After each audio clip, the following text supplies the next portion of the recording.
lifestyle. Sports cards and we live now. Jeremy Lee in the building and every guest that you ever needed. Sports cards after hours keep the hobby heated. Updates, hobby talk like you never seen it. Sports cards live and none could ever beat it. Sports cards is a lifestyle. Sports cards and we live now. Welcome to another episode of Sports Cards Live with your host, Jeremy Lee. All right, what is up, everybody? Welcome to episode number 248 of Sports Cards Live. It is Wednesday night, November the 27th, 2024. My name is Jeremy Lee. I would like to shout out all of our valued sponsors and partners, including Filth Bomb Breaks, Fund Your Cards, Minting, Just Collect, MC Sports Cards, REA Auction, Fanatics Collect, 90s Auctions, the Sport Card Expo, the National Sports Card Convention, Hobby News Daily, Card Ladder, Slab Sharks, Upper Deck, and Tag Grading. Their continued partnership and support makes this content possible. I truly appreciate all they do, and for and within our beloved hobby. Guys, this show is also available on Spotify, Apple, wherever you get your podcasts. Please follow, subscribe for free, leave a rating or review if you are so inclined. Greatly appreciate that. Thank you to all of you, loyal viewers and listeners. Appreciate all of your time that you give to this channel and this content. If you're not yet subscribed to YouTube, take a moment and do so. And as always, your comments, your questions will be in play tonight. Let's bring out our guest. His name is Mr. Craig Hartmann. Welcome to Sports Cards Live. Hello. Thanks for having me. Hello.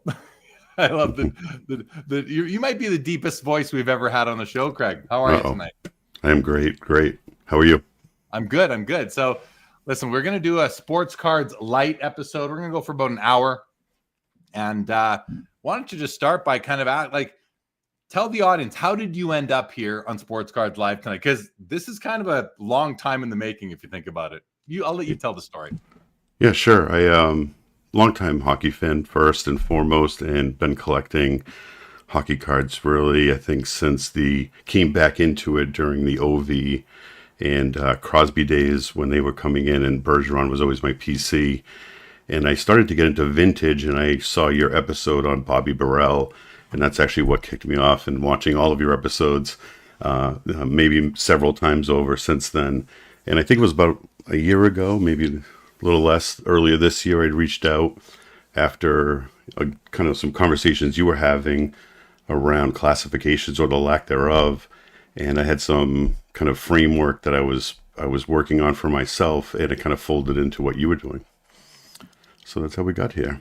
Yeah, you sent me an email and we chatted, and it literally has been almost a year. I think you reached out to me first in January, and it's an interesting conversation and discussion talking about how do you classify these things. We often talk about vintage, pre-war, modern, ultra-modern, junk wax era, all these things. And you actually, I got to commend you. You put in, it looks at least like you put in some time and effort. You really thought about it, and you put together a bit of a analysis or report, a one-pager on kind of what are some options for these things, considering that a lot of time has gone by in terms of even decades since the original kind of pre-war, vintage, modern, differentiation. Sure.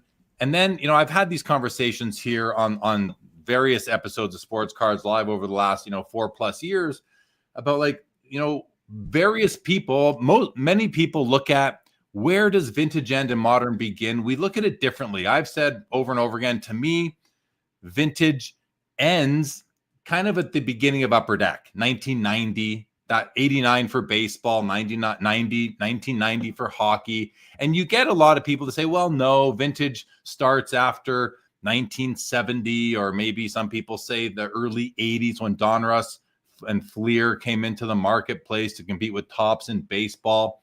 And I've kind of stuck myself with, well, I look at it like the end of bubblegum in packs, kind of the almost end. And so we've spent a bit of time now going back and forth and meeting and trying to really organize this into some coherent and cohesive thoughts where you and I agree as well. So we will we're gonna share a few things here, guys, and even the analysis that you've sent me, Craig, and how we got into it. And let's say hello to the chat first. And if you're watching on Instagram, feel free to come on over to YouTube, where the viewing experience is just much better. And welcome everybody on Twitter, Facebook, LinkedIn, YouTube, and of course Instagram, as I just said. But hello to Stukes. Happy Thanksgiving to all of to you, Craig, and all of our American friends of the channel. Thorson, what's going on? Good to see you. Studio, happy Thanksgiving. He says, yeah, that's a low bass tone. Baseball card, curmudgeon Baz, what's going on? Welcome back. Laura, good evening. Welcome. Dave O says there is no future of sports cards. It ended yesterday at 5 p.m. Well, we're still here. We're still here, Dave O. Stuke says vintage could be the gum era, 1948 to 1999. Yeah, perhaps. Jake Dahl, what's going on? Cage, what's up, Cage? Great having you on the show last Saturday. We'll get you back on again soon, buddy. Why aren't you somewhere making poutine stuffing? Well, how do you know I didn't already do that today, Cage? And maybe I've already eaten it for dinner. So it's already 8 o'clock here where I am. So, and Craig, before we really get into what we've done, I want to shout out Bobby Burrell, it's just coincidental. You mentioned him, and maybe it's not coincidental that, you mentioned him as being one of the reasons you found my content in the first place, because it had to do with vintage and all that. And Bobby, I'm going to just share this website here, guys. This is Hobby News Daily. You hear me shouting them out regular. It's not the main page. Let's try and go to the main page. I want to give you guys a quick look at it. Here's the home page of Hobby News Daily. And, all sorts of information on here. But if you go to all writers right there, you click on all writers, and then it brings you to they have all these different writers that are writing articles every week, or they go through a cycle. And if you click on Bobby Burrell right here, and then you scroll down, it shows you his 3 latest articles. But if you hit load more, you're going to see, I guess, his 6th last article, which was published on July 17th, called "The Great Divide." We'll click on it, and it talks about pinpointing the shift from vintage to modern sports cards. And I guess the spoiler alert is Bobby landed on modern starts at 1990, vintage sort of ends at 1989. And I like how he's got the 89 Upper Deck Griffey there, because to me, again, that's how I look at it. For me, Craig, and everybody watching, that's where I feel modern starts, vintage ends. But Craig, there's more than just vintage and modern. And so how do you want to tackle this? I suppose one thing to mention is that you approach this from the hockey standpoint, but then we kind of said, well, listen, it has to appeal to the 4 major sports and sports cards. We have to consider everything, not just hockey. And I think we've done that. I think we've done it pretty fairly. And but let me just ask you, how do you draw the lines? Well, it's not just you, because we talked about this. Let me ask the chat then. How do you guys draw the lines between different eras? What signifies the end of one era and the start of another? Is it a world event? Is it a shift in something to do with the hobby? I think those are really the 2 main options, Craig. What do you think when Bobby did he's there. He does say it is different for each sport, but the article goes on from the overall hobby perspective. Yeah, I think it is. Let's just address Bobby for a second. Craig and I agree that it is different for each sport, but not that much different, like a couple years sort of thing. There's overlap, there's a little bit of gray area, but in general, if you can kind of say that the shift happens over a course of 2 years each time, maybe that kind of thing, I think that makes a lot of sense, especially the vintage to modern, that 89 area. But what do you guys in the chat think? What has to happen for there to be a shift in era? And I guess that's kind of, Craig, one of the major things. Do you have anything to say about that at this point, or anything at all on the topic before we get into the chart? Yeah, I think we generally agree. I think up until we get to modern, I think when you're talking pre-war and even the early editions previous, and I actually pulled out one of the Buford lithographs. I don't know if we can see that. So these actually started right when you were talking about the baseball tobacco cards starting in the late 1880s. These started in mid 1880s as well. So there is that heritage of hockey and the first formations, and it really started as hockey as kind of a family event and not formulated at all, did start at the same time as those 1880s. So I think that really gives you the foundation of where we start from. I think we all agree on that timeline.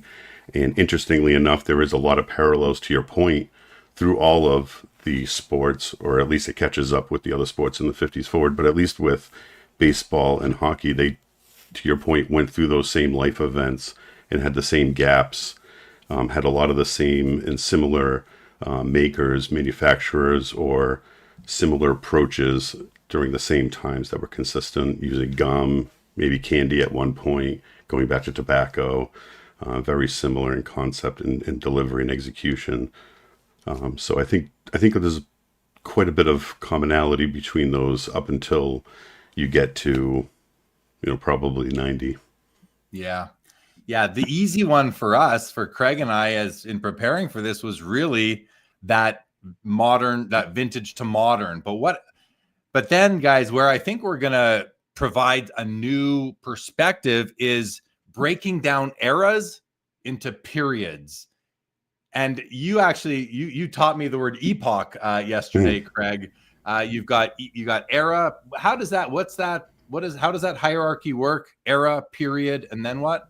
Yeah, it was eon, era, period, epoch. Yep. Yeah, eon, era, period, and then epoch. Well, we're not going to get into eons or epochs, but we're going to get into eras and periods here, guys. And I kind of don't. As soon as I show this image, it's going to give everything away. So I want to kind of build it up a little bit and talk about it a bit first. Maybe where we disagree. Sorry. What's that? Maybe where we disagree, or at least initially, I was actually a fan, and Bobby, glad to see you on, and in much respect, I was actually a fan of when I first was approaching my own collecting into vintage and where this all started for me, that modern was Parkhurst forward, so 51 forward, because we started having similar homogenized designs. They all came in packs. The card sizing started to standardize through those early 50s. And really by the end of the 50s, we're pretty much exactly what we have today. Packs coming in boxes. The premium was no longer the focus. It was the cards, and you happened to get a gum. So I think for me coming into it, I really thought Parkhurst was where I thought modern was, and you really talked me out of it. And I think the industry overall, without this kind of being classified, agrees as well that it probably is 90. But I thought there was a compelling case for how similar we are today with packs and boxes, really the cards being the focus, the sizing, really all that started with Parkhurst in 51. Yeah, and that's, as I said earlier, that's kind of like what has to happen for an era to shift from one to the other? Is it a world event like World War II? Or is it a change in packaging, a change in cardstock, a change in premium? Is it gum? Is it chocolate? Right. Is it candy? Tobacco, of course. Those sorts of things. Let's see what Cage says. He says it changes. 10 years ago, vintage was 1980 and before. Even grading companies used 80 as the cutoff. Well, Beckett did for their BVG brand. They would do BVG up until 1979. 1980, I think, would be BGS. He says, but as we move, the cutoff moves. In a decade, vintage will be pre-2000. And I think that makes a lot of sense. That I believe that by definition, vintage is a moving target. However, and this is what the comic books have on us. They just call them ages, and then those ages are fixed. So I kind of look at us. I think one thing we have to get over in our own minds is that the use of the word vintage in the hobby, I don't think it really has to do with the dictionary definition. I think it's sort of like looked at as if it is an age, I think. So that's kind of how I look at the word vintage, because I don't know that we're ever gonna, that it's ever gonna really change because of all the other changes that have happened besides the passage of time. I mean, that is a change. A world event like World War II is a change, or a change in the industry is a change as well. So, but I mean, I'm already, Cage says PSA also used 1979 as the cutoff for modern. For what reason, Cage? Like why did they need to Why did they need that? Was that for set registry stuff or something like that? Because I didn't know that they had or is that how they treat the standards? That's new to me, Cage. So I'd love to understand that. Bobby says, although those Bufords are bandy, use a ball opposed to hockey, but close enough. Yeah, even PSA. I have one up there. They called it hockey. Yeah, I think I have one of those exact same. I have that exact image card. I have that exact card. That's definitely the hockey. Yeah, and this was only 10 years after that first one. I think this was like in the 90s. I think that's 19. The one I have is 1906, I believe. I think that was earlier. Dude says the first pack I opened was in 67, was modern at the time. Of course, we have the luxury of looking back now to those times, and that's why, the vintage modern today, I think we don't look at them as a measure of time, except for ultra modern. I think ultra modern is always going to be a movement. We'll get to that though. Benny Cromwell, what's going on? You're pruning your collection. Good luck. Great advice from Vintage Pod. That's awesome, Benny. Thanks for watching the Vintage Spotlight podcast. And then Cage here says vintage is tough because I will never see 1985 Topps McGuire as vintage because it was modern. Right. So I understand that, Cage, but I think as time goes by anyway, for me, it was nothing really changed between 75 and 85 in cards. So I just have trouble not calling that vintage. The ultimate divide, Bobby says, was when the majority of sales are separated between collectors and dealer sales. That's something to consider, I suppose. 1980 started the proliferation of cards. 79, you had baseball, added hockey, and then 1980. Well, what do you mean added hockey? You had baseball, added hockey, then 1980 added Topps basketball, 1981 added Fleer and Donruss. So 79-80 makes sense from a Okay, well, I don't know that doesn't resonate with me too much, Cage, but I might have to just think about it more. After 1980, the card wars began, says Vintage Oddball. Right, and I think that's an industry shift that some people consider to be the shift from vintage to modern. It's not for me though. It's not important. And listen, I'm not going to sit here and try and convince any of you to agree with me, or with me and Craig, what we've got on paper here, but take it for what it is. You can look at what we're about to present and say, you know what, we agree with this, and this, not that. I think that's fine, right, Craig? Like we said, we're just here to share our thoughts and how we've kind of looked at it over the last couple of days. Kate says, define vintage. That's a good start. Well, we define vintage in this. So I think it might be time to share our thoughts. And the image I'm about to put on the screen, guys, it's an Excel spreadsheet, and it's got 4 columns: era, period, and then just some notes. So don't pay much attention to the notes because a lot of them are hockey specific from Craig's prior work. The important columns, I would say, Craig, for this, I think it's fair to say, is the era and the period columns. Agreed? Of course. And one quick comment. I think to thinking about the rolling and having, vintage end up becoming 90s being vintage, I can't see Upper Deck ever being part of a vintage conversation.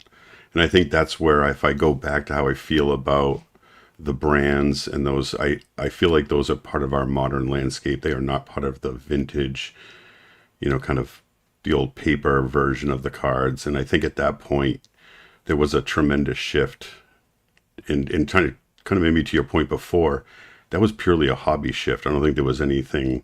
I mean, I guess you had the Iraq War around that time, Desert Storm, but there wasn't really the World War II and the World War I, like you saw with those huge gaps in production, players playing overseas, stopping playing and going to serve overseas, and all of that, and kind of what happened with the cards around those same times. I think to your point, it's interesting where it isn't the same thing, kind of how we classified it, defining every other era or every other period. And in fact, we talked about the modern eras kind of built around how we feel about things, and the vintage era was built around how they were delivered, candy, gum, tobacco, or what the premium was that came with it. So just my thought, I have trouble putting Upper Deck and anything kind of associated with that and more current in anything vintage, regardless of the rolling possibility like you would have with cars or music or anything else. I don't think that applies here, in my view.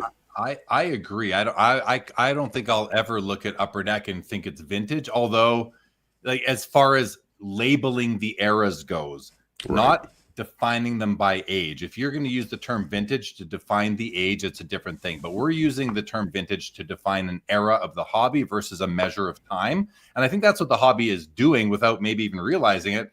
But okay, a couple more comments here. Stuke says vintage is generally 40 years old. Yes, that's if you're using it to measure age or time. I don't think we are using it for that in the hobby anymore, because I just don't, somebody might 50 years from now say, oh, those RPAs from 2023 are vintage. Well, that'll be back up as a measure of time, sure. But what is the era going to be labeled as? Bobby says when the sales from countertop general stores shifted to box sets and dealer sales, that's a shift. That's something to consider. Mookie says Topps ended junk wax when they issued their first collector's edition in 1984. Tiffany, they sold them in sets, no wax. That's a change in the hobby. Something to consider. Is that important enough? Did it have a big enough impact to affect the change, the shift of an era?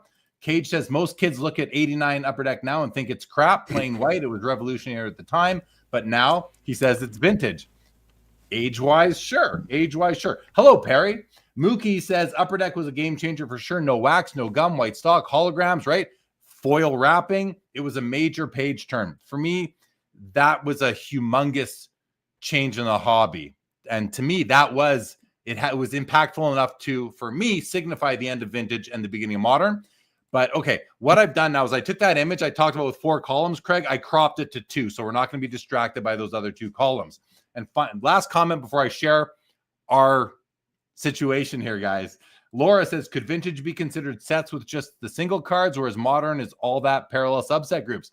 I mean, that's part of, I believe, the periods. We'll sort of. Okay, let's share. Enough of the suspense.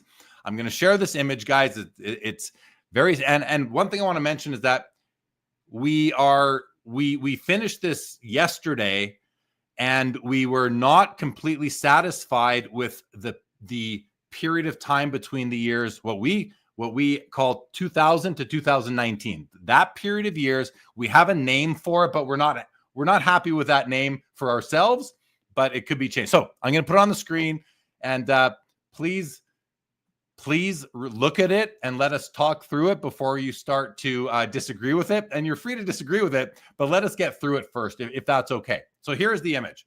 So I'm going to just kind of go through it here, Craig, if you don't mind.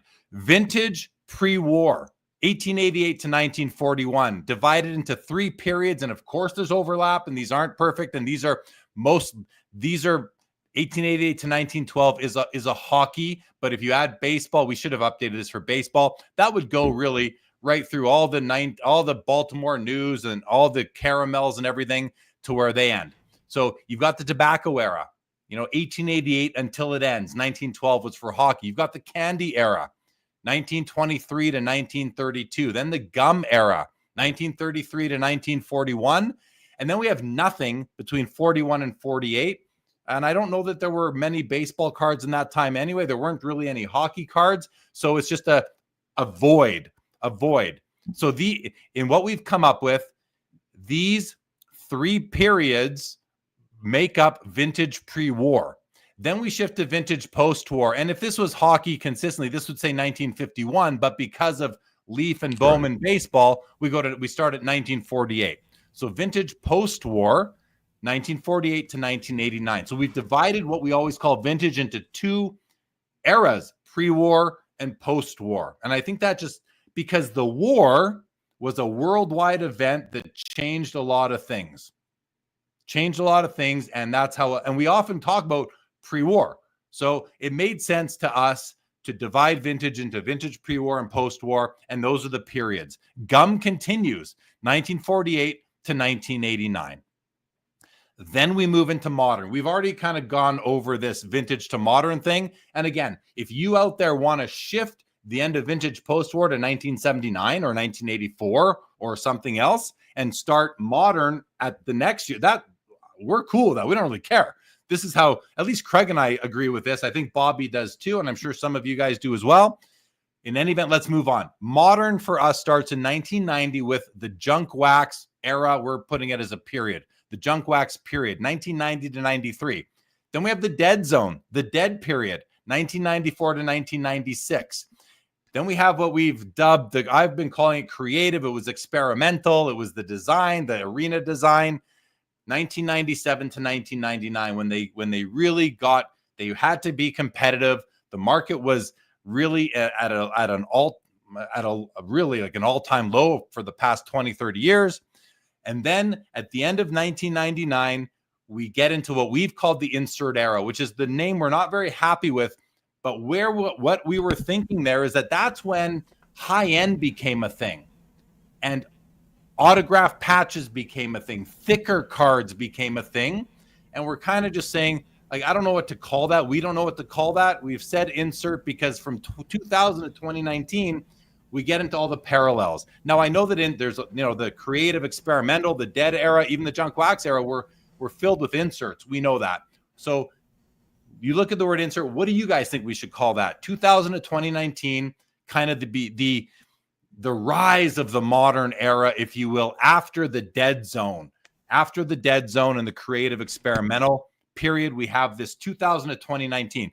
And the reason why we ended at 2019 and we're now calling ultra modern 2020 to current. And I could see that in my mind, ultra moderns last like 1 to 3 years, but here we're saying it's 2020 to current. And the reason for that is because of the pandemic.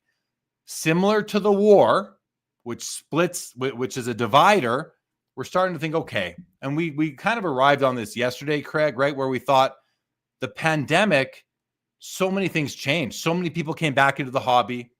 The Fanatics era begins. The content era really starts to take off.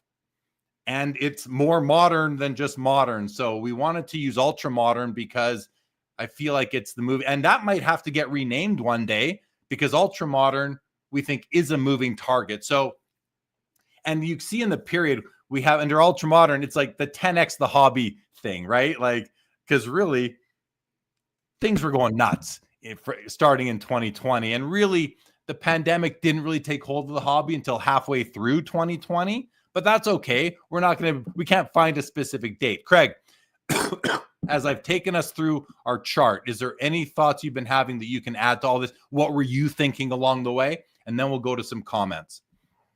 No, I think you nailed it. I think the gist is the ultra modern, I think we do agree, has that rolling calendar effect where it's at last 4, 5, 6 years, something in that range. Probably makes sense, and that captures kind of the spirit of what's happening today in the hobby, what's transacting the most at this time. So I think that, and we obviously 10x the hobby was kind of tongue-in-cheek, but I think it does encapsulate all of the Fanatics, the rise and fall during COVID with all the prices that we were seeing, and all the new players in the hobby. You're talking about, the increase in breaking, flipping, whatnot, all that stuff. I think that is going to end up, probably to your point, be its own period. I think the insert period is where I think, like you, I am not comfortable with it as is, but it's hard to start breaking it into junk slab, other things like that. I don't know this is a good way to put it, but I think insert really does capture that it's no longer about the other cards. It's about whatever's in the middle of that pack or at the end of that pack that really matters. It's about the one pack in the box that had the case hit or the box hit. It's not about the rest of it. I think that's really been driving, at least in the hockey world, the hockey hobby, is that approach. So I'm comfortable with what we're trying to do here, but I think, that one probably is the one that needs the most work. Yeah, I mean, I agree completely. That's the one that needs the most work. The one that has the least amount of disagreement amongst everyone in the chat and the hobby is, where does vintage post-war shift into modern? And Stukes makes a great comment here. He says exhibit cards were produced each year from 41 to 47. So that's like during that war. And Mangini says in 47 to 66. So, we have the beehives in hockey. You've got the exhibits in baseball. There are going to be other things. This isn't perfect. And this can be, these date ranges that you see can definitely be improved. Like we kind of forgot to update the tobacco period to extend past 1912 into, tobacco and newspapers. Really, we could change that to that. And then candy takes over in the 20s, that sort of thing. So there's lots of rooms to improve this. And it just got to the point yesterday where I had to go. I had to leave our meet. I think we spent 2 hours on this yesterday. The other thing that you just mentioned, I'm glad you did, was junk slabs. We often hear the junk slab era. And I think that is a worthy candidate to define or to label a period or an era, more likely a period based on how we're looking at this. And yeah, it falls somewhere in that insert era, but is that enough in and of itself? Because it's like the grading era could be something as well. It's just a part of the overall grading era. And the grading era might, it's almost like you could come up with a whole other group of labels and put them beside this and have different date ranges, because they overlap in different ways. It really just depends on how you as an individual want to look at things. And really this is just how Craig and I came to some sort of agreement on this after we had some pretty intense, I won't say debate, but discussion about it at least. So yeah, that insert era does contain the junk slab era. That insert period includes the junk slab era, which is probably also part of the ultra modern era, because it was that beginning of like Zion, I think, that we started to see, like maybe the Zion year really kicked off the junk slab. So is that close enough to 2020? What year was Zion? What year was Zion, guys? Is he 2019 or something like that? Mm-hmm. If he is, then he's, again, these aren't perfect time spans, but I think they're a good framework to work off of. I hope so anyway. Let's go to comments now, unless you have anything, Craig, before I do. No, go for it. Okay. So, Mangini says collectors have too much time on their hands. Well, you're one to talk there, Mangini, Mr. President. By the way, Mr. Mangini, President Mangini, John Mangini, will be on Sports Cards Live this Saturday, along with a few other people. Still working on the full schedule, but John Mangini will be joining us in the early part of Sports Cards Live this Saturday night. Really excited to have him on for the first time. Laura, 2001 Space Odyssey, it's a good time. Mookie says 2020, the Will Greer era. Yeah, I mean, because the proliferation of content, right? I mean, I certainly don't want to, and I know it's tongue in cheek, Mookie, but we certainly don't want to label an era based on one content creator's mishap, if you will. Vintage Oddball says 87 would be a good starting point for junk wax. Yeah, but then you miss the beginning of Upper Deck, which I think is more important, because Pro Set was real Pro Set, and like 1990, 91, it went crazy junk. So I don't disagree with 87, and this is where we're all going to have a little bit of a different opinion on things. But for me, I'm sticking with 1990, but Vintage Oddball, we can email you the spreadsheet and you can, change it to where it makes sense to you, because that's okay. We're not going to get consensus on this. I don't think there's any chance of that. Okay. Mangini says 19th century, pre-war, vintage, modern, junk wax, junk sab, COVID flipper, ultra modern, overproduction. All those things make good sense to me. Overproduction. I mean, you had overproduction in junk wax as well. So you could maybe you have two eras that aren't side by side that are labeled the same way. Man, the crack and reslab era, all these things are somewhere in this. That's why the insert, the 2000 to 2019, the ultra modern. I mean, I think that fits into both of those. We just haven't labeled it as such, but that could be in the notes to all this. Like, what else do we need to think about? Cardboard and Plastic says, I just call all of these cards. I have a Topps Gilded Joe Morgan and a top loader next to a 69 rookie card. I gave up trying to classify them. They are all great. And this isn't a discussion of what is good, bad, or ugly. Not at all, right? This is simply a classification system is important. Every area of life has a classification system. So why not sports cards? We have it. We just don't have consensus. But I hear what you're saying. I hear what you're saying. I'm like, I collect 1888 to 2024. I love it all.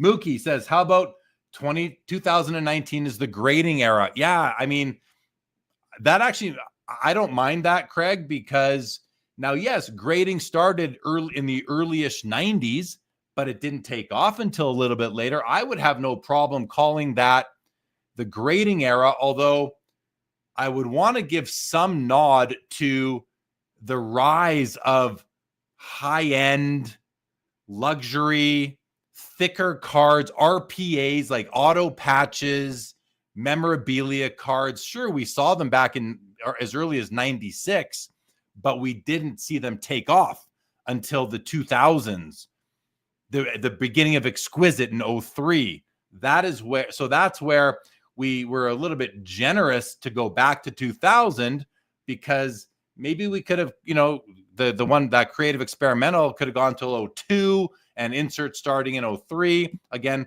we're not set on these names. The Breaker Repack era. Yeah, I mean, that's in the modern era. I think that's part of the modern era, Stukes.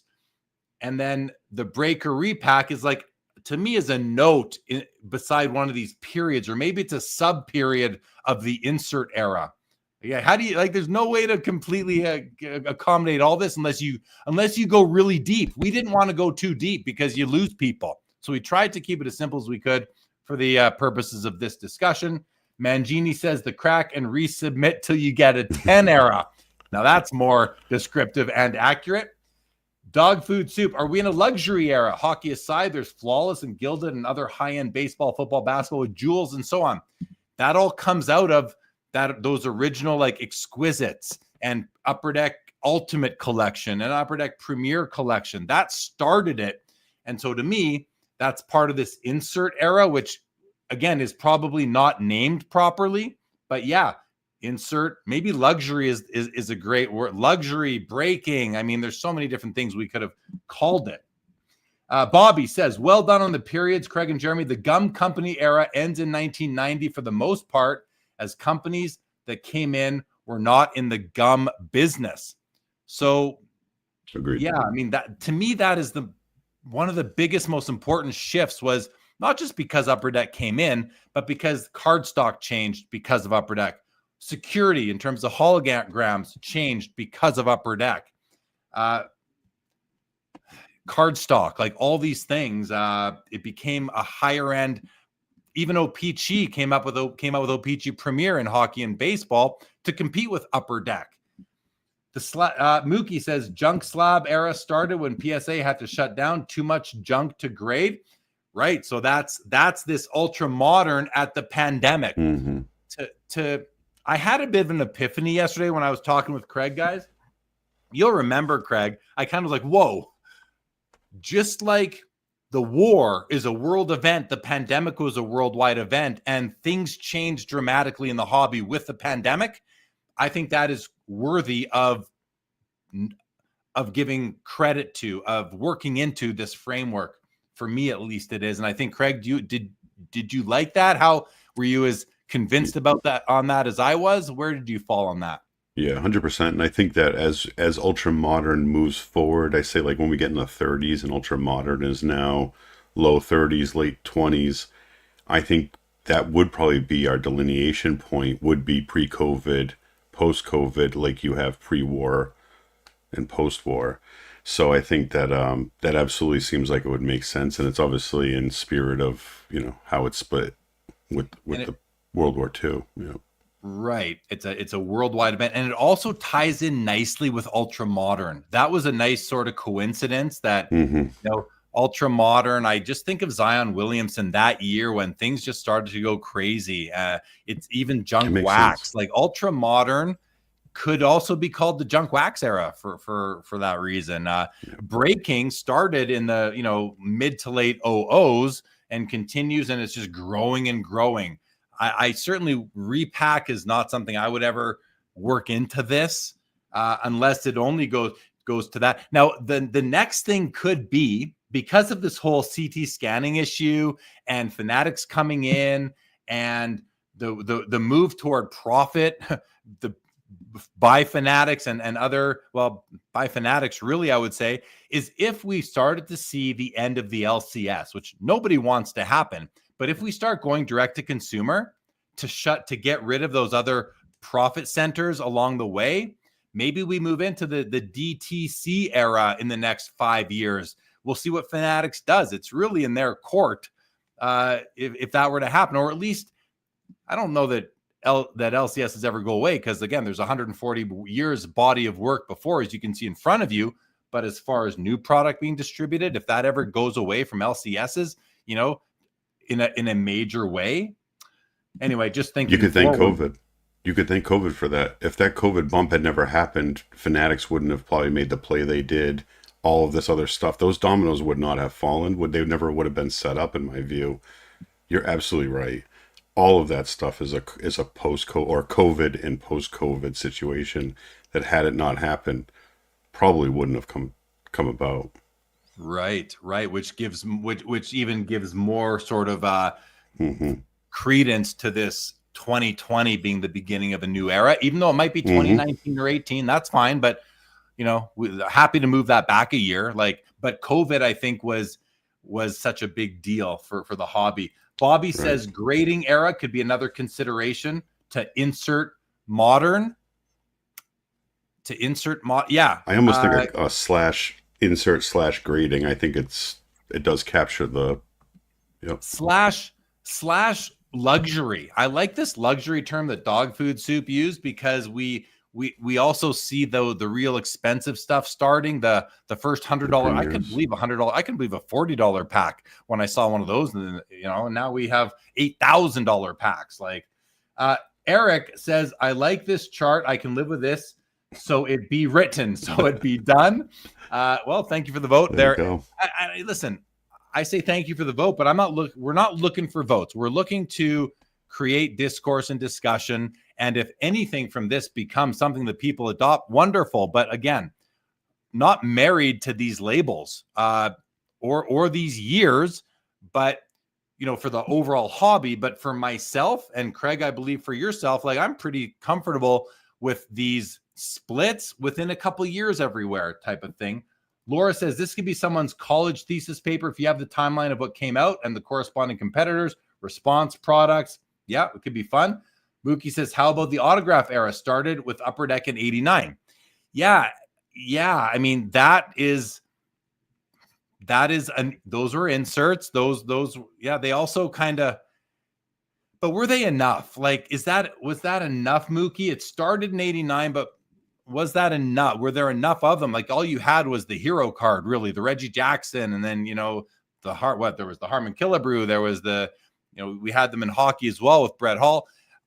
I don't know. To me, it's those were inserts and they were early inserts. So I think this is a really important comment Mookie makes here, because all of these time changes that we've identified here, they might not necessarily be the exact beginning, but they might be where it was a slow start and then slow, and then it becomes hockey stick. And the slow part is what Mookie's talking about. Yeah, we go from 0 to 1 autograph with Reggie Jackson, and then it starts to pick up, and then it hockey sticks kind of in 2000 when the insert era. So it could be insert, grading, autograph, luxury, memorabilia, all these words apply at that 2000 point, even though they all started before that, but they ramp up.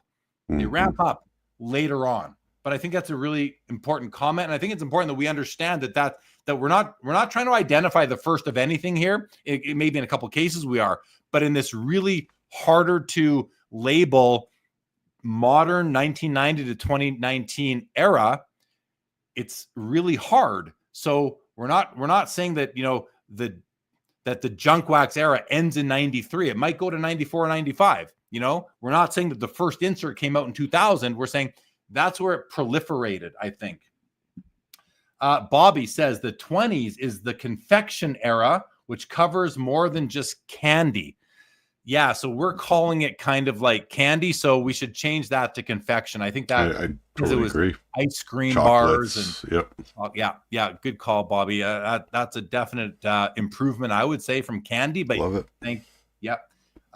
Terp says COVID gave people time to analyze the hobby better. Yeah, and just kind of get back into it for sure. Cardboard and plastic says real scarcity era. Scarcity by quality control era, scarcity by grade era, and scarcity by numbering era. The serial numbering era. That's another one that really starts along with that creative experimental to never go away until now. We even had numbered cards in 1990. So the Stanley Cup hologram is the first one I remember. That was numbered, but it didn't proliferate really until the creative era. Scarcity of grade era. Vintage Oddball says the junk wax year starts when you still see hundreds of Topps boxes priced at $30 at card shows. The Rick the Flipper era, says Mangini. Turpinforce says LCS is a staple to the hobby that won't change. I don't think it'll change either. However, they may eventually get a lot less wax, modern wax. Like current year wax, I think there's risk that happens. I think there's a serious risk that happens. I hope it doesn't, but it's possible. Bobby says, I think the word modern won't work because there is no nostalgia in today, and the tomorrows will keep going and will shift over the decade. So maybe another word, so it's not periodical. Yeah, I mean, that's a reasonable way to look at it, is that the word modern does, and that's why I said kind of at the beginning of this, we're not using the words vintage and modern. We're using ultra modern that way, although we might not be, but we're not using those to define the measure of time. We're using them to define an era, like the golden age. The golden age doesn't, that defines a certain span of years. We're trying to use these to define spans of years, not measures of time, but we haven't adopted the vernacular that the comic book world has. So we're stuck with vintage and modern until somebody comes up with a better word, and then it's massively adopted, which is going to be tough to do. Now, Mangini, like Jesus, we have before Jeff Wilson and after Jeff Wilson, BG and AG. And that comes back to that's this whole COVID thing. Jeff Wilson came out in 2019, I believe. And it's really blew up because of no COVID, no sports card investor, really. Boo Boo, welcome to the show. Says Mangini is the best. Again, Mangini will be here on Sports Cards Live on Saturday. Emperor Mangini, says Bob Boozle. Mookie says, how about 20 to 2019 is the eBay era, the proliferation of online secondary market? Yeah, the digital era maybe is a good word for that. Something like that. It's another great word. Someone please capture all these words to describe 2000 to 2019, because all of these I think are legitimate, none on their own. Not insert doesn't work on its own. We admit that, Craig and I. We know that. But you combine with all these other ones, I think it makes a lot more sense. Craig, jump in anytime or just put up your hand so I can stop talking if you have anything you want to say. Well, I think that's a good point. I think that's one of the things we had discussed was there are certainly all sorts of different ways to look at it, how you're buying it, which is kind of what you see here in the vintage and how the format it came in. We're talking about now with what's here. We're talking about how we felt about it, whether it was junk or whether it wasn't junk. Now we're talking about other factors. So there's all sorts of ways that you could classify them in their own line. It does start to get like it easily becomes a one-to-many. And I think that was one of the challenges we had, and we kind of came back to this, was it can get out of hand pretty quick, but they're all right. and they're all personal, like where I come in at creative, or you or somebody else may, are different. Who had vintage depends on what year you were born, probably. And but I think as a hobby, it is difficult to just distill this down to what would be 2 columns on a spreadsheet.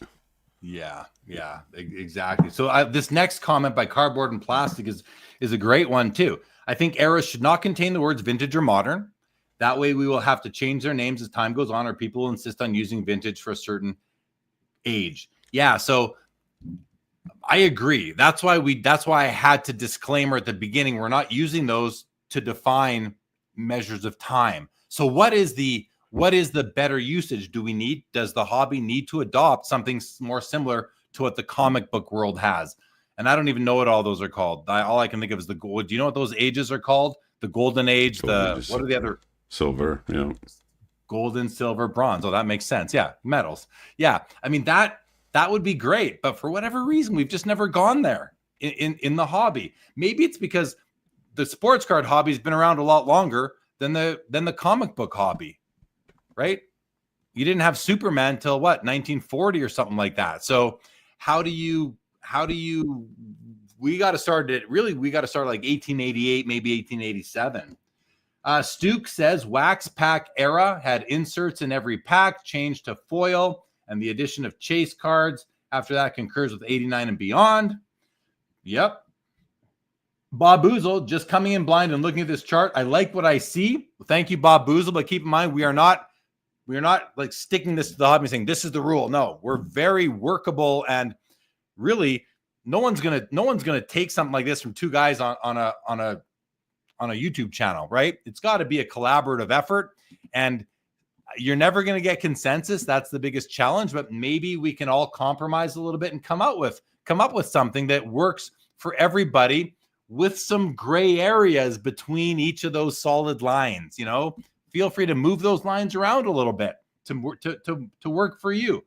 Best by Far says CT scanners. Yeah, that's in the ultra modern kind of thing. That's something that could have profound impact. Dog Food says modern could be changed to the boom era. Oh, tying in with baby boomers. I like that. Even the vintage post-war ties into baby boomers, right? That's a good boom. First of all, I want to thank Dog Food Soup for giving us the first chat suggestion to rename those words. We'll see what else comes.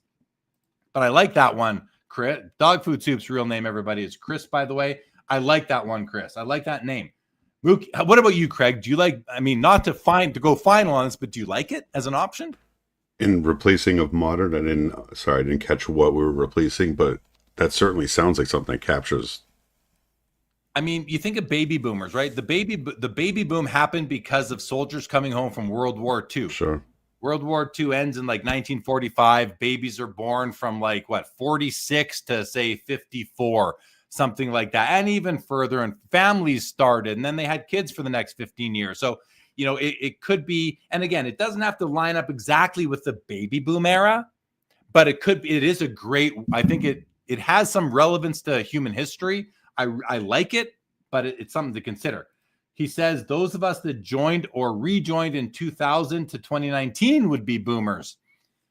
That's something to consider. I like it better for earlier on, to be honest, Chris, but I hear you. Bill says, I like this focus on the manufacturer, looking at slabbing, repacks, set collecting. Influencers would be more collector activity focus periods. A new chart for you to work on. Right. And right there, I like Bill gives me a nice idea there. I'm sure you have the same one, Craig, which is maybe we need to go back to the drawing board offline, Craig, and come up with a few different frameworks based on perspective, and then see how they overlap. Mm-hmm. That could be a fun project, actually, right there.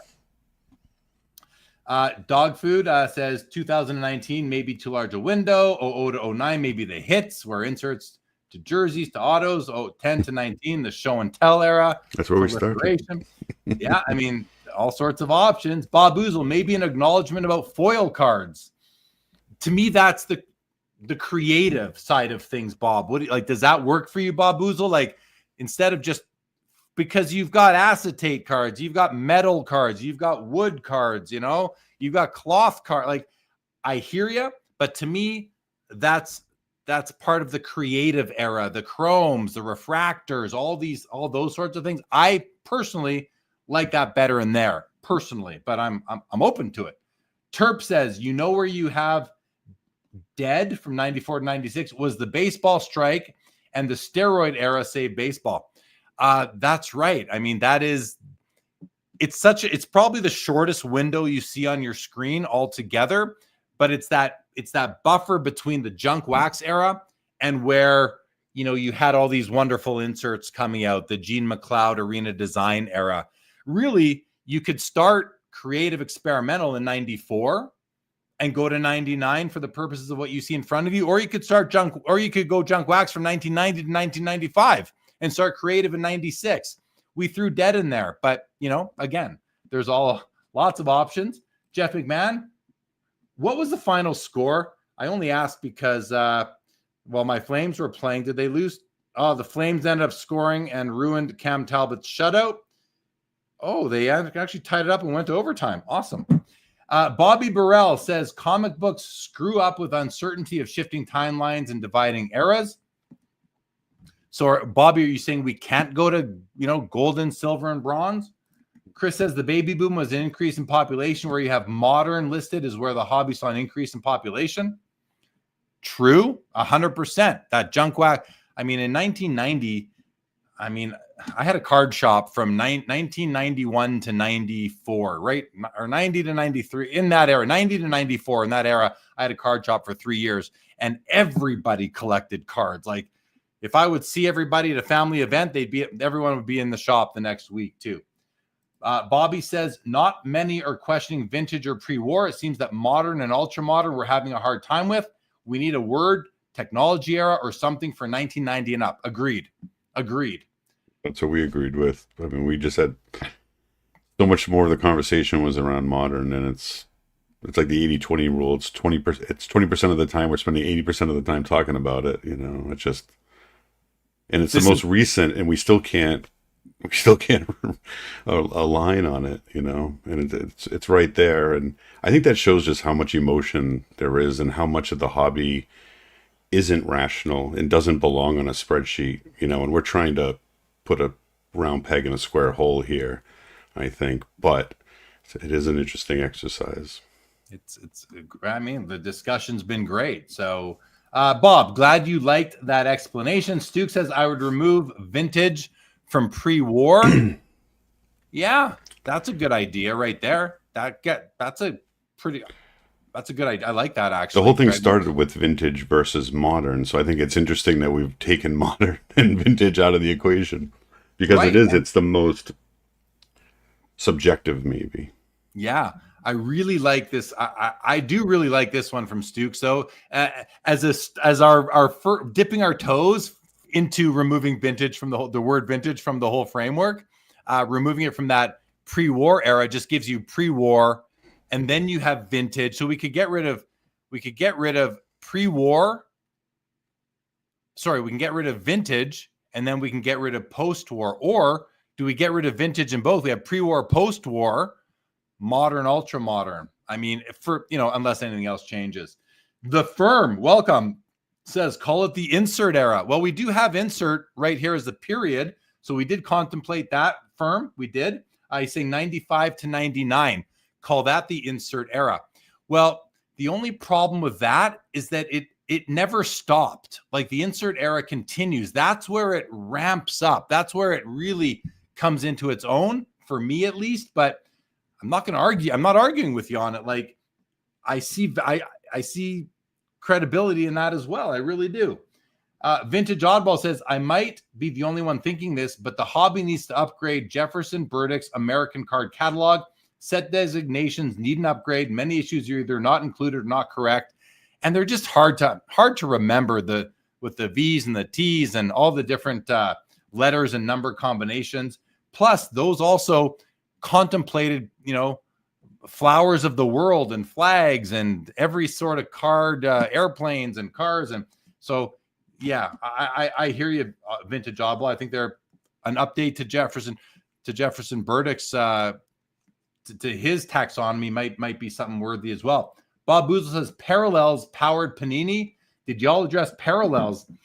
Yeah, I mean the insert originally was the insert parallel period there that we had. We just removed the word parallel, but yeah, I'm gonna add that back to my piece of paper here. Craig, I'm gonna keep reading comments because they're coming fast and furious. Decoy Card says most eras are better named in hindsight. That's why it's very difficult to break up 1994. Yeah, 100%. 100% agree. Bobby says Stukes is correct. Be gone vintage pre-war and just pre-war. Yeah, I mean, Craig, I'm for that for myself. Are you? I could be talked into it. I think vintage becomes the eon versus the age in comic books, and then you end up having, because vintage and modern just seem to be so. I mean, it was part of Bobby's article, was built on the where are we defining vintage versus modern. So I think it's interesting. I think as you go into it, though, it does become hard if you try to use those words and stick to those. It does become harder to do this. If we were to take those out, it becomes much easier, because I think now you get into the pre-war, maybe vintage, and then modern. Now you start opening up that opportunity, which I think maybe Bobby had suggested earlier on. I think it's another option. Yeah, I kind of what resonated with me the most that you just said was maybe we need another column to the left called the Eon, and it's vintage and modern. And we draw a hard line there. And for me and you, it's 1989, 90, but anyone can use whatever, 79, 80, whatever you want. And then we break them up into the eras that get rid of those words. And eventually, when we're gone, that those eons change because time has passed, and eon maybe is where we go with that kind of measure of time. Okay. Dog Food says you're running into the whole classic rock versus pop rock, where in 10 years the current rock is classic. Yeah, we are certainly running into that. The vicious cycle. Identify that. Mookie says it's just tougher to label something accurately while you're so close to it. Junk wax didn't feel so junky to many during that period. Yep. The firm says 2000 on would be modern and ultra modern. So wait, what are you saying? 2000. Where does ultra modern start? Like, to me, ultra modern? I just think, because I'm using those words, I think ultra modern, it's got to be the last 1 to 3 years. We're going more generous here, up to 4 and 5 years and 5 weeks here. We'll be in 2025. Any thoughts on that, Craig? I just thought you were going to say something there. No, I that's one of those I would just need to think about that further. I think we talked about this before, where I think that the 2000 line, and I think we actually had something in between there at one point, and 2000 was actually into that next level. I forget, we had classic modern and another term, and so I think that line is something we've played with, but it just shows where people are at. A lot of people that came in the 80s, 90s have a different take versus the folks who maybe look at that 2000 line. And I know from a collecting standpoint, 2000s forward start to have a lot more draw for me personally, other than deep vintage. So there is something to the 2000s forward. And I know, like, my PC is Bergeron. He obviously happily fits into that, and he shows off the first patch autos were his rookie year. So I see that a lot of what I'm into really started in that 2000, 2003 specifically. To your point before, you could probably push up to and use 03 as where a lot of that insert luxury started. You're starting to see Premier Collection, big dollar, high, patch autos. You're seeing things that you just weren't there before and weren't driving the hobby. I think you look at those rookie cards up until the 2000, up until 02. They're all dollar cards. They're almost all dollar cards unless they're graded out. So 2003, you really start seeing bangers now starting to be what we know today. Yeah.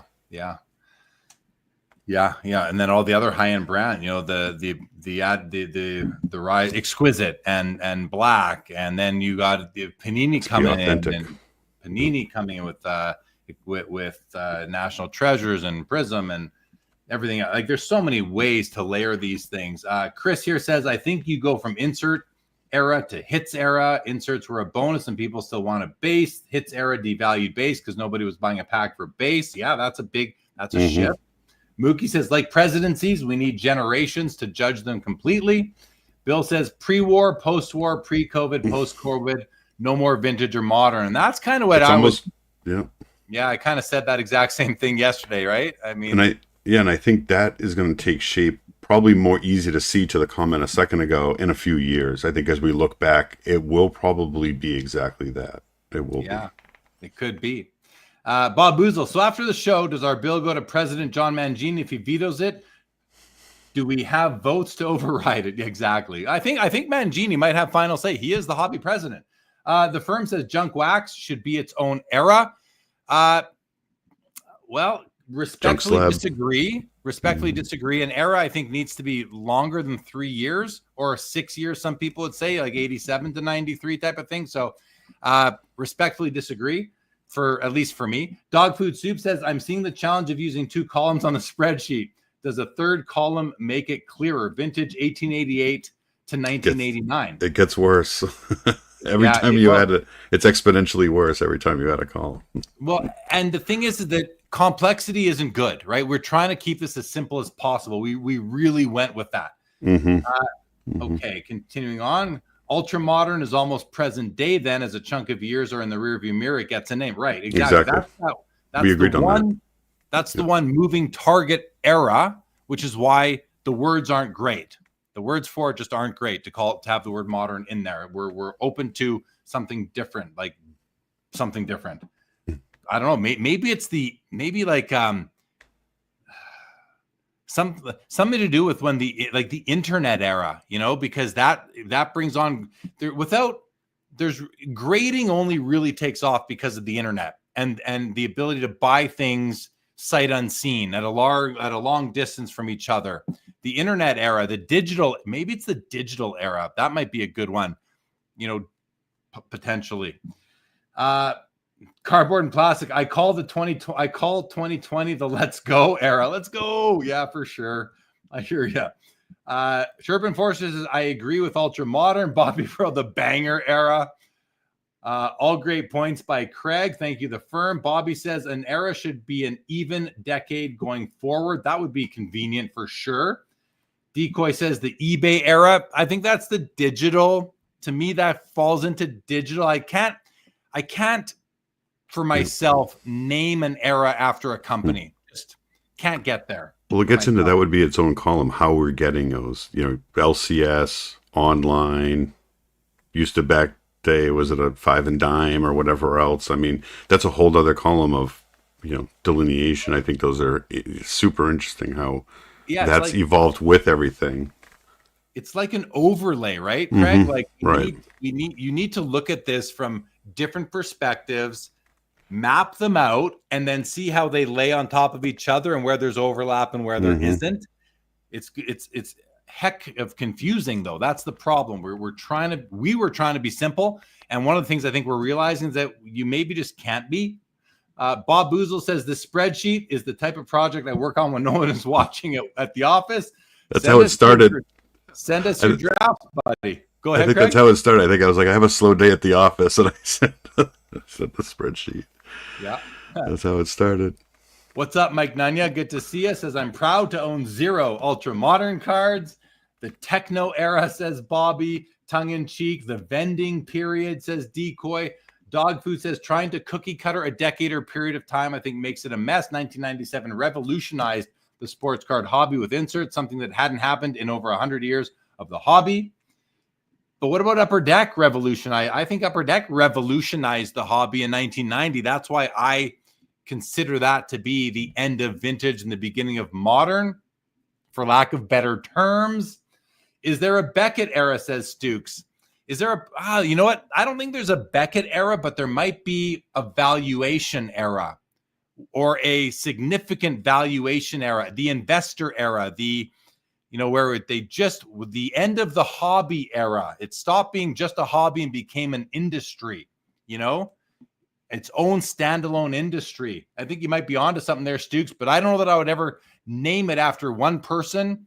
We don't have the Burdick era. I as much as respect as I have for Dr. James Beckett, I would never name an era after him or his company.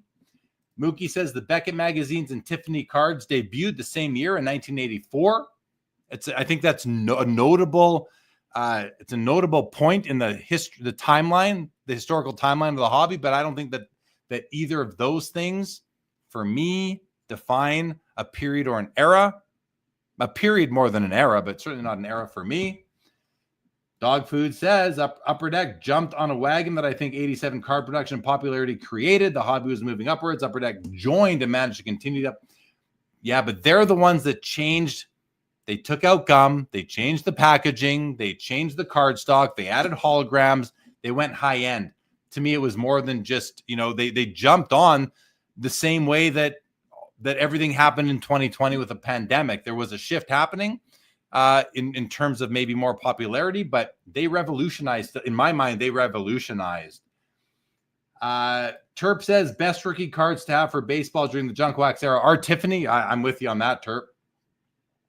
Bobby says by 1990, Beckett had all 4 major sports and monthly publications. Another reason to divide vintage and digital, the vintage and the modern/digital era. Okay. All right.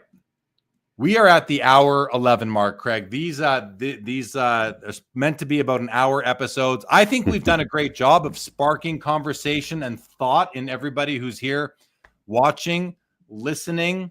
This will go out on podcasts and people who hear and listen about it. I also want to mention that on Saturday's episode of Sports Cards Live, John Mangini, who is here part of this discussion, will be on. John, we'll have a little follow-up discussion to this, Craig. I hope you can get into the chat and just jump in if you want, but we'll continue the discussion a little bit on Saturday night too. So guys, think about it. Come back with some more comments on it, and we'll see. And if anybody wants to reach out to me or Craig, and anybody really wants to put Bobby, you're obviously a great candidate. You've already started with your article on Hobby News Daily. I mean, be happy. I'd be happy too. Craig, I know you'd be happy too, continuing to build this out for the betterment of the hobby. I'm not looking for another project, but I'd be happy to work on it and share some thoughts and that sort of thing. Yeah. What is Mookie here says, I think if you plotted out all these significant milestones on a timeline, you'd have a good visual for the eras, one timeline instead of 2 columns. Yeah. I mean, and some are more significant than others. Yeah, that's another way it's just another way to like analyze the timeline. This is just these are 2 different, that's a different way to do it. And I think that's what we were saying earlier, Mookie, layer them on top of each other sort of thing. Mike says, I collect modern cards of vintage players. Bob says this could be expanded into a book. Oh yes. Which era of Sports Cards Live are we in, says Stukes? Well, we're in a new era because the Saturday night show is changing completely. So we're in a new era of Sports Cards Live, really starting this month, November 2024. Okay. Thank you, everybody. Craig, I want to give you a chance to give your final thoughts on all this. Guys, we're gonna wrap this up for tonight, but I want to thank you all for joining. Craig, final kind of comments and thoughts on tonight. Awesome conversation. I think as we expected, it's I think getting any kind of alignment in one show, one discussion, definitely not going to happen. Whether we ever would get there as a hobby, probably unlikely. But I think it's an interesting conversation. I love looking at this stuff.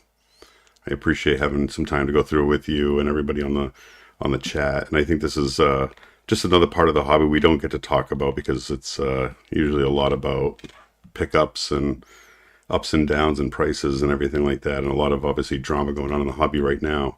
But there's some cool stuff too, It's very you get to reminisce a lot about, how you feel about those things. Yeah, it is. It's nostalgic just sitting here going through it. I think we need to have a sequel to this episode, Craig. Maybe we'll do it. Maybe we'll, to you guys in the chat that were very active, maybe you want to be a part of the next one. We can do that. I think, Bobby, we have to have you as a part of it. And I mean, Mookie, you were very, very vocal here today with some great thoughts based on your experience.